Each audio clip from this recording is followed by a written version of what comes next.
Et bonjour, Panini a relancé ses Panini Big News. Bon, on a l'impression qu'il y en a un tout. Il y a les Big News à peu près tous les 2 mois, hein. Pour annoncer ce qui va sortir. Là, on va jusqu'au mois de juillet, août, je crois. Il y a surtout un gros focus qui est mis sur Fantastic Four parce que vous n'êtes pas sans savoir qu'il y a un film qui sort cette année. Euh, Fantastic Four First Step. Alors, je sais plus comment ça a été traduit en français. Je sais pas ce que vous en pensez. Moi, je suis plutôt curieux de le lire. Maintenant, il y a quand même des trucs où je m'interroge un peu. Comment ça va se caler dans la continuité du MCU, pourquoi ça se passe un peu dans le passé. Enfin, bon, on sera fixé. Est-ce qu'il y aura Doctor Doom dedans? On sait qu'il y aura Galactus, on sait qu'il y aura Silver Surfer. Que le Silver Surfer ce sera Chalabal et pas du tout Norin Rad comme dans la continuité normale. Donc bref, plein de questions, mais visuellement je trouve ça plutôt intéressant, notamment le personnage de The Thing, qui est comics accurate comme on dit. Et ils ont déjà annoncé que suite à certaines critiques, ils vont retravailler un peu le visage de la chose. Bon, moi je le trouvais pas mal, on verra. Donc des Panini Big News qui commencent avec une Panini Big News un peu frelatée, qu'on nous avait déjà sorti lors des précédentes Panini Big News, à savoir Wolverine Revenge. Et oui, c'est le feuilleton de cette fin d'année et le feuilleton de ce début d'année aussi, parce que on avait entendu tout. Au début, il ne devait y avoir que un 100% Marvel avec Wolverine Revenge censuré, donc la version de base, hein. Puis on a su qu'il y avait aussi une édition prestige noir et blanc à 30 balles. L'édition normale, je crois qu'elle est à 22, hein, donc 30 € pour l'édition noir et blanc. Et tout le monde réclamait l'édition Red Band. Panini dit oui, Panini dit non. Émile essaie de trouver une solution. Émile, donc, qui est directeur éditorial Panini, de Panini France. Et il est directeur éditorial? Oui, c'est ça. Directeur de collection, je sais plus. Bref, euh,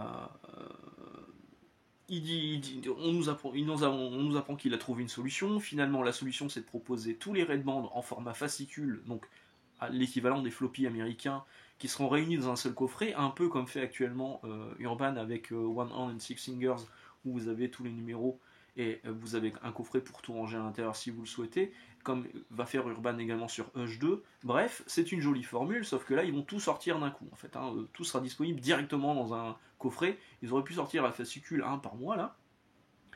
Euh, mais bon, pour l'instant, c'est pas le cas. Par contre, ils n'ont pas annoncé que le prix était de 37 balles.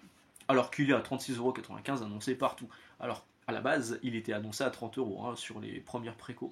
Donc là, c'est 36,95 €. On avait espéré qu'ils mettent l'édition. Enfin, on aurait trouvé normal qu'ils mettent l'édition normale avec les éditions Red Band. Parce que, bah, du coup, ça aurait pu un peu plus justifier le prix de 37 €. C'est pas le cas. Ce sera que les Red Band en fascicule avec un coffret. Bon, bah très bien. En fait, pourquoi cette annonce-là maintenant, alors qu'elle avait déjà été annoncée dans les Panini News précédents? Bon, bah là, ils ont officialisé le coffret Red Band, même si ça fait déjà une paire de semaines qu'on est au courant. Euh, et surtout, ils ont décalé la date. Là, ça sort au mois de juin, alors qu'avant, ça devait sortir un peu plus tôt.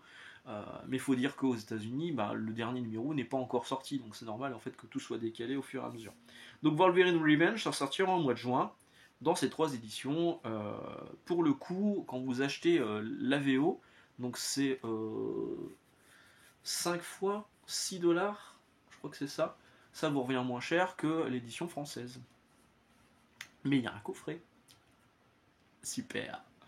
Wolverine Krakoa, Wolverine donc de l'ère Krakoa, le tome 4 sur 5, je crois que c'est un deluxe avec le crossover Ghost Rider. Alors, le crossover Ghost Rider il a très bien marché au niveau des 100% Marvel, c'était normal qu'il le claque là-dedans. Ça sort au juillet 2025, Deadpool Wolverine tome 1. Alors c'est pas le Deadpool Wolverine de Rob Liefeld, non pas du tout, de Adam Kubert, je dis n'importe quoi, de Adam Kubert, ça n'a rien à voir. Bah, c'est pas non plus le Deadpool Wolverine qu'on peut voir dans Deadpool Team Up qui sortira là au mois de mai, je crois, en VF.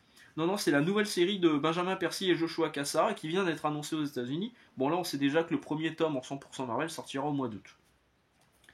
Punisher, tome 2 sur 4, l'omnibus, un gros omnibus, de Dylan et Ennis, avec la période max. Alors là, je vous ai sorti un truc de la période max, mais c'est pas Dylan, c'est Lewis Larosera, mais c'est ça, c'est la période max, c'est ça. Alors moi, c'était les 100% d'époque qui coûtaient 12 balles. Toujours les meilleures histoires de Punisher à mon goût sont celles écrites par Ennis. Et donc du coup, c'est intéressant de prendre cette version en omnibus. sauf si vous décidez d'essayer de trouver les autres versions d'occasion avant. C'est vraiment bien. Maintenant, bon, c'est un omnibus, donc c'est pas forcément confortable à la lecture et c'est un peu cher. Ça sort en mois d'août de cette année. New Avengers Bendis, les New Avengers de Brian Michael Bendis. Le tome 3, c'est pas encore le dernier, ça sortira au mois de septembre 2025. Bon, j'ai suffisamment dit que c'était excellent, donc de toute façon, si vous voulez acheter les deux précédents, ça continue sur sa lancée. Il y a Ben Grimm qui apparaît dans les pages de cet omnibus, ce troisième omnibus des New Avengers. Donc on fait un peu le lien aussi avec le film des 4 Fantastiques. Rome, tome 2 sur 3, il y en aura 3 en tout. Le tome 1 là a très bien fonctionné, l'omnibus, il a très bien fonctionné en début d'année. Le tome 2 là ce sera pour le mois d'août. Je ne fais toujours pas de vidéo sur Rome, je sais, vous êtes plusieurs à me réclamer de faire une vidéo sur Rome, mais franchement, je suis pas le plus à même d'en parler parce que j'ai pas relu les épisodes depuis leur parution et toute la collection est chez mon frère. J'ai pas acheté l'omnibus. Je suis pas la personne la mieux placée pour parler de Rome. Je suis désolé, mais il y a sans doute d'autres personnes sur YouTube ou ailleurs qui en ont très bien parlé et qui en parlent sans doute mieux que moi. L'omnibus de Star Wars Dark Vador, le Seigneur Noir des Sith, de Charles Soule et de Giuseppe Camuncoli. C'est pour le mois d'août 2025. Un dernier omnibus, là, avant de passer à quasiment du full Fantastic Four. Savage Wars of Conan, le numéro 7. Déjà 7 omnibus. Oh la vache. On dirait la collection Hachette où vous avez un truc énorme là. Sauf que là, c'est que des omnibus à hyper cher. Ça sort en septembre 2025. On passe aux news. Panini Big News en rapport avec le film des 4 Fantastiques. L'intégrale des Fantastic Four 82, 83. Alors le stagiaire de chez Panini se plante pas mal de fois sur les crédits, dans les visuels qui accompagnent les annonces des Panini Big News. Là, il a mis que c'était Lee et Buscema, c'est pas Lee et Buscema, c'est Barnes. C'est John Byrne qui est sur cette période de 82-83. J'ai peur de dire. Non, c'est ça. Et ça sort en juillet 2025, donc c'est un intégral compté 36€. L'omnibus de Fantastic Four par Millar et Hitch, les épisodes 544 à 569, plus l'annual numéro 32. Qu'est-ce que j'ai moi là-dedans? 554 à 561, et là j'ai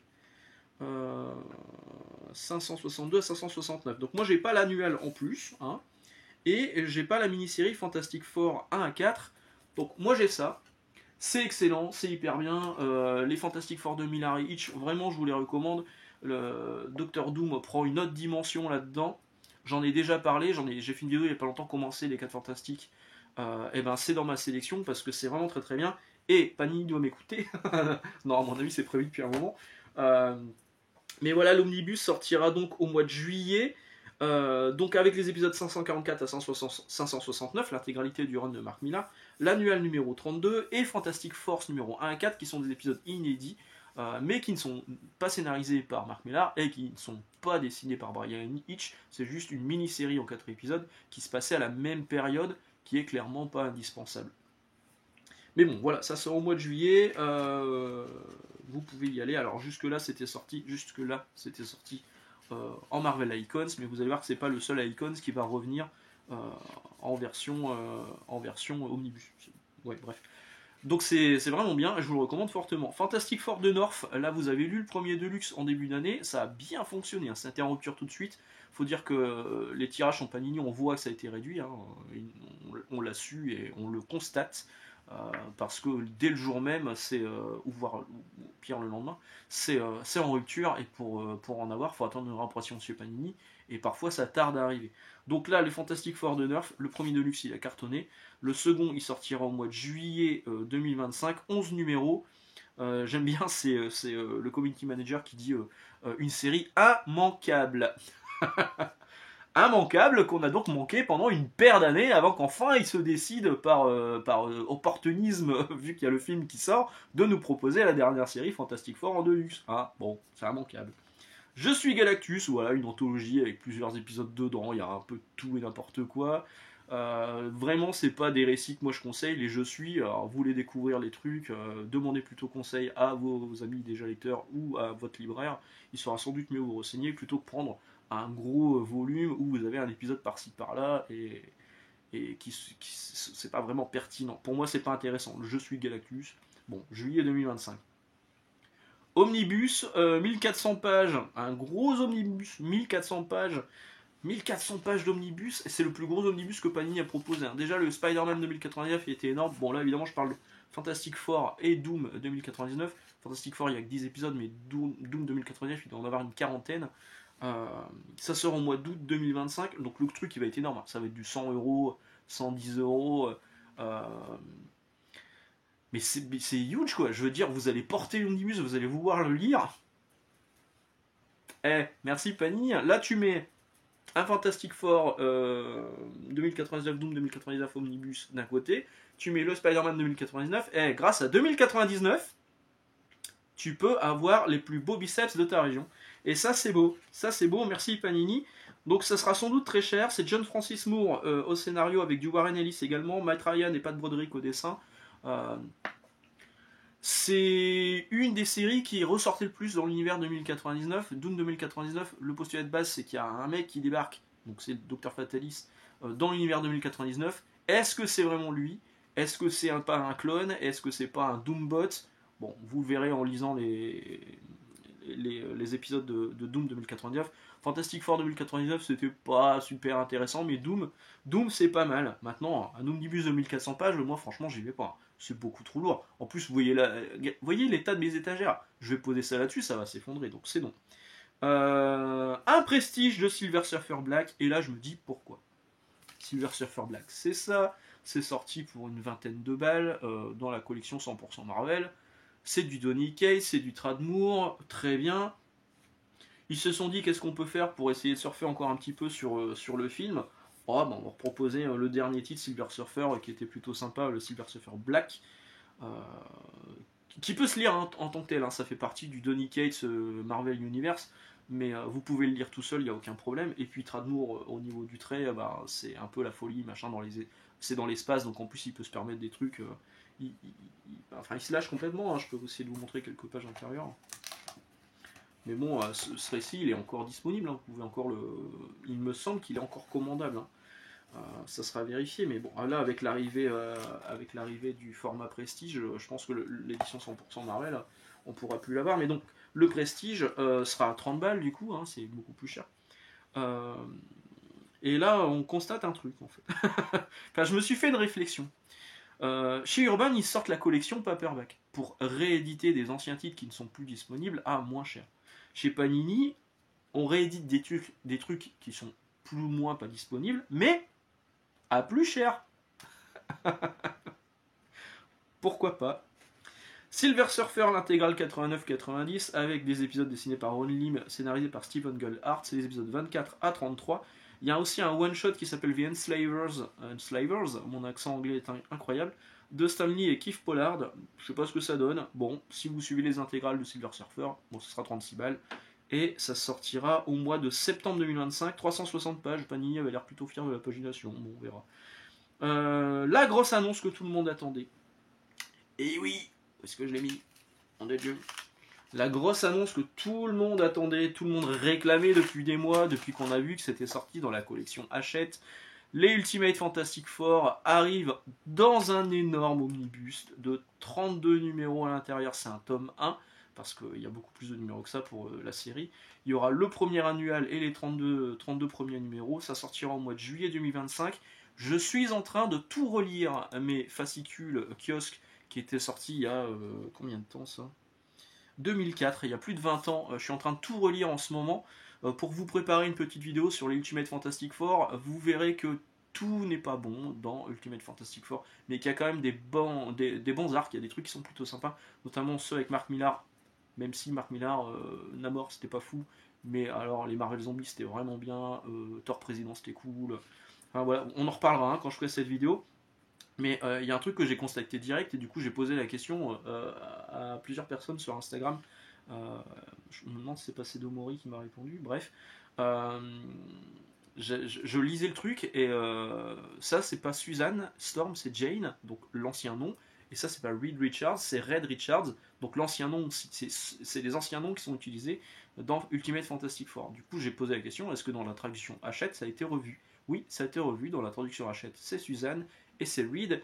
Est-ce que ce sera le cas également dans cet omnibus, ou est-ce qu'ils vont reprendre la traduction d'époque de Sophie Viévard? À voir, à voir, à voir. En tout cas, c'est quand même assez fou parce que tout le monde le réclamait en pocket. Là aussi, dans les commentaires en dessous de l'annonce, tout le monde dit on aurait voulu le pocket, on aurait voulu le pocket. Ils ont fait Ultimate Spider-Man en pocket, ils ont fait Ultimate en pocket. Ultimate X-Men pour l'instant, il n'y a qu'un omnibus. Et Ultimate Fantastic Four arrive en omnibus. Peut-être que ça sortira par la suite en pocket, mais là pour le coup, vous allez acheter l'omnibus, vous allez acheter plusieurs omnibus, ça va vous revenir plus cher que si vous achetez la collection Hachette. À vous de voir, si vous préférez le format omnibus, pourquoi pas, mais là, moi je suis sceptique. Hein. Ça sort au mois de juillet 2025, on reparlera très vite de Ultimate Fantastic Four, peut-être la semaine prochaine, peut-être dans 15 jours, tout dépend de où j'arrive dans ma lecture. Là, j'arrive sur la fin du run de Millard, et je vais sans doute bientôt attaquer Mike Carré et Pascal Ferry, qui de mémoire n'était pas la meilleure période. Fantastic Four toujours avec Molécule Instable, un format prestige, scénarisé par James Stern et dessiné par Guy Davis. Ça sort au mois de juillet 2025. Bon, bah, comme par hasard, tout sort à peu près cette période-là. Ça a quand même gagné un Eisner de la meilleure mini-série en 2004. Et le community manager de Panini, le fameux, nous dit un volume que nous sommes très fiers de vous proposer, certes, mais 21 ans après sa sortie. Donc la fierté, elle passe par l'opportunisme, je pense. Deluxe Marvel 2-in-1. Alors les Marvel 2-in-1, je les ai là. Moi, je les avais achetés en anglais. Hop là, un Deluxe va réunir ces deux albums, ces deux trade paperback en VO que j'ai là.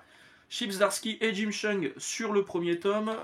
Chip Zdarsky et c'est Ramon Perez. Ramon K. Perez, Declan Shalvey, Federico Bli et Jordi Belair sur le tome 2 avec une couverture de Paul Renault, l'ami Paul Renault, voilà. C'est hyper bien. C'est beaucoup moins bien. Le souci, c'est que entre ça et ça, il y avait plus de séries Fantastic Four. Il n'y avait plus de comics Fantastic Four suite au bisbee judiciaire avec qui a les droits, qui a pas les droits par rapport au film 4 Fantastic chez la Fox, avant que ce soit racheté par Disney évidemment. Du coup, Marvel avait fait le chonchon et ne proposait plus de séries Fantastic Four parce qu'il voulait plus de comics qui puissent faire la publicité indirectement au film de la Fox. Euh, donc il n'y avait plus de série Fantastic Four. Mais quand même, ils ont fait une série avec La Chose et Human Torch. C'est pas la première dans leur histoire, il y en a eu d'autres. D'ailleurs, il y a un intégral qui va tomber aussi. Euh, on a confié ça à Chip Zdarsky, on a mis Jim Chung au dessin, et Jim Chung, il est incroyable dedans. C'est vraiment top. Euh, hop. Et entre le premier et le deuxième, Marvel a annoncé une nouvelle série Fantastic Four scénarisée par Dan Slott. On sait ce que ça a donné. C'est clairement pas bon. Et du coup, on a dit à Zdarsky, oh là là, toutes tes intrigues là que tu lançais, tu me résous en tout en 3 épisodes et demi, et on n'en parle plus. Jim Chung il est occupé. En plus, je crois qu'il partait chez DC à cette époque-là. Je crois qu'il partait sur Justice League. Je sais plus. À chaque fois, je suis un peu. Bref.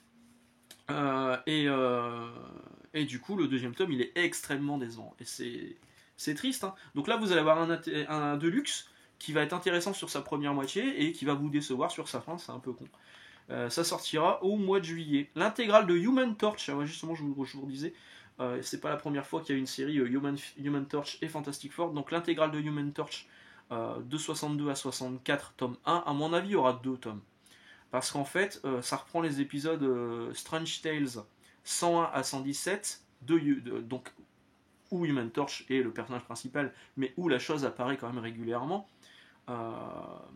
Et Strange Tales, cette formule avec Human Torch s'est arrêtée au numéro 134. Donc pour moi, il y aura 2 volumes. On verra si je me trompe. Ouais, c'est ça, ça fait 2 volumes. On verra si je me trompe. Donc ça sortira au mois de juillet 2025. 100% Marvel All New Venom avec Ali Wing au scénario et Carlos Gomez sortira en septembre 2025 avec ce nouveau Venom dont la particularité, en fait, le principe même de la série, c'est qu'on ne sait pas qui est le nouvel hôte de Venom. On ne sait pas qui c'est. On a des noms, ça peut être Rick Jones, ça peut être Madame Mask, alors Madame Mask, what the fuck, ça peut être Robbie Robertson, pareil. Je crois qu'il y avait un quatrième protagoniste, ou ce sera peut-être aucun de tout cela. En tout cas, on sait que c'est pas Eddie Brock, parce qu'Eddie Brock, il a un autre symbiote là, dont il doit s'occuper. A priori, c'est pas Dylan non plus. Et donc, tout l'intérêt de la série, c'est qu'on ne sait pas qui est sous le costume avant le 5e épisode. Et là, le 5e épisode, donc ça sort en septembre, vous aurez un premier tome avec les 5 premiers épisodes, sauf qu'en septembre, si vous cherchez un petit peu, vous saurez déjà qui est. Parce que le 5e épisode, là, il sort bientôt chez Marvel aux États-Unis. Donc, bon, il y a de grandes chances que quand vous ayez le volume dans les mains, vous sachiez déjà qui est le nouvel hôte de Venom. Où est-ce que j'en étais? Savage Sword of Conan tome 1, donc en 100% Marvel, c'est des récits anthologiques, hein. Il y aura plusieurs auteurs et plusieurs dessinateurs dans chaque numéro. Ça sort au mois d'août de cette année. Le Deluxe Spider-Man et Hulk, le triomphe d'Emile. Alors pas Emile, le directeur éditorial de... Et je vais piquer cette vanne à Denis et vous pouvez prendre un shot. C'est pas Emile le directeur éditorial, c'est des 1000 comme le chiffre. Voilà. Donc le triomphe des 1000 par Garth Ennis et John McCree. Ça sortira en septembre 2025, donc c'est un Deluxe. Alors on vous met Spider-Man et Hulk, mais en fait c'est Spider-Man et Hulk, mais séparés. C'est pas les deux ensemble. C'est deux mini-séries à l'intérieur, c'est Tangle Web pour Spider-Man et Hulk Smash pour Hulk. Deux séries qui datent quand même de 2001, c'est pas récent. Alors pourquoi ça arrive maintenant? Bonne question. Garth Ennis et John McCree. Garth Ennis, The Boys, ça cartonne. En pocket, ça cartonne. Là, en cherchant un petit peu, j'ai vu qu'en Italie, exactement ce même titre-là, mais en version souple et à 16 balles, pas en Deluxe à 32 €, était sorti fin 2023. Donc je pense que, comme ils suivent plus ou moins ce qui se fait en Italie, ils se sont dit, tiens, on a un trou dans le planning, on va proposer ce titre-là. J'ai bientôt fini pour cette première version des Panini Big News. Cette première vidéo sur les Panini Big News. On a un 100% d'Amour de Jason Aaron qui sortira au mois de août 2025. Et on a un Deluxe Doctor Strange, la vie de Doctor Strange, par Jed MacKay, donc qui avait déjà fait 2 volumes précédemment.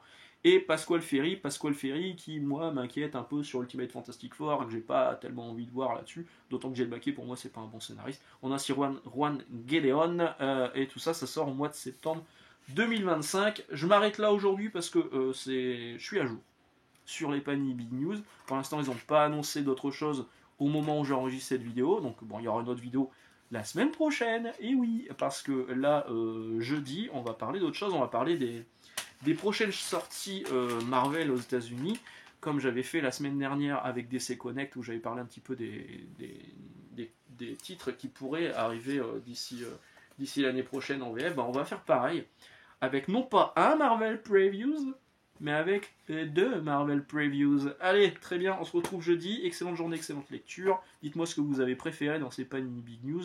En tout cas, moi, si je constate encore une fois quelque chose, c'est que la plupart des titres qui sont annoncés cette année, je les ai déjà.